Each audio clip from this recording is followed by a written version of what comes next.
RSS ಗಾಳಿ ಕಾಂಗ್ರೆಸ್ ಮೈಗೆ ಸೋಕಬಾರದು ಅಂತ ಪ್ರಿಯಾಂಕ್ ಖರ್ಗೆ ಹೇಳಿಕೆಯನ್ನ ಕೊಟ್ಟಿರ್ತಾರೆ. ಪ್ರಿಯಾಂಕ್ ಖರ್ಗೆ ಹೇಳಿಕೆಗೆ ಪ್ರತಾಪ್ ಸಿಂಹ ತಿರುಗೇಟನ್ನ ಕೊಟ್ಟಿದ್ದಾರೆ.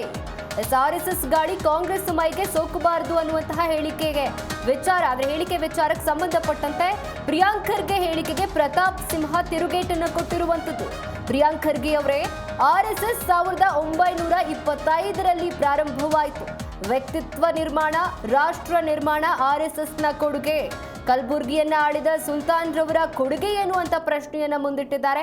ಹಾಗೆ ದೇಶಕ್ಕೆ ಕಾಂಗ್ರೆಸ್ ಸೇನಾದಳದ ನೆಹರು ಕೊಡುಗೆ ಏನು ಅಂತ ಪ್ರತಾಪ್ ಸಿಂಹ ತಿರುಗೇಟನ್ನ ಕೊಟ್ಟಿರುವಂತದ್ದು.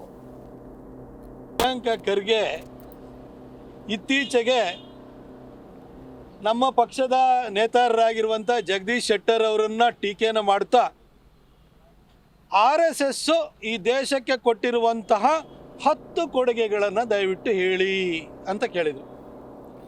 ಪ್ರಿಯಾಂಕ್ ಖರ್ಗೆ ಹೇಳಿ ಕೇಳಿ ಸ್ಕೂಲು ಕಾಲೇಜು ಅದ್ರ ಪ್ರಾರಂಭಿಕ ಹಂತದ ದಾಟಿದವರಲ್ಲ.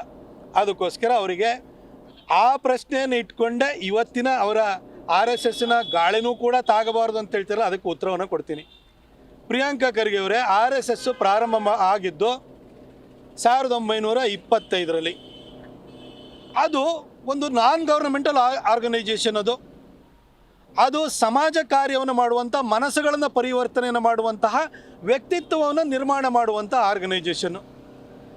ಅದೇ ಒಂದು ಉದ್ದೇಶವನ್ನು ಇಟ್ಕೊಂಡು NS ಹರ್ಡಿಕರ್ ಅವರು ಹಿಂದೂಸ್ತಾನ್ ಸೇವಾದಳ ಅಂತ ಪ್ರಾರಂಭವನ್ನು ಮಾಡಿದರು.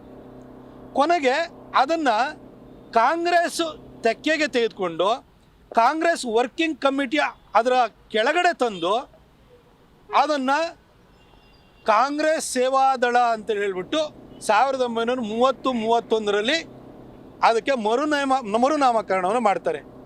ಅದರ ಉದ್ದೇಶನೂ ಕೂಡ ಇದೇ ಆಗಿತ್ತು. ಅದರ ಮೊದಲನೇ ಅಧ್ಯಕ್ಷರು ಯಾರು ಹೇಳಿ? ಜವಾಹರ್ಲಾಲ್ ನೆಹರು ಅವರು. ಏನೇನು ಕೊಟ್ಟಿದೆ ಅಂತ ಯೋಚನೆ ಅಂತ ಮಾಡ್ತಾ ಬಂದರೆ, ಇವತ್ತು BJP ಅನ್ನೋದು RSSನ ಹೊಕ್ಕುಳ ಬಳ್ಳಿ.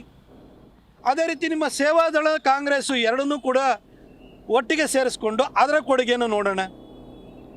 ಶ್ಯಾಮಪ್ರಸಾದ್ ಮುಖರ್ಜಿ ಅವರಂತಹ, ದೀನ್ ದಯಾಳ್ ಉಪಾಧ್ಯಾಯ ಅವರಂತಹ ವ್ಯಕ್ತಿಗಳನ್ನು ಕೊಟ್ಟಿರೋವಂಥದ್ದು ಮಾತ್ರ ಅಲ್ಲ, RSSನ ಹೊಕ್ಕುಳ ಬಳ್ಳಿ ಆಗಿರುವಂಥ ನಾಯಕರಾಗಿ ಬಂದು ಈ ದೇಶವನ್ನು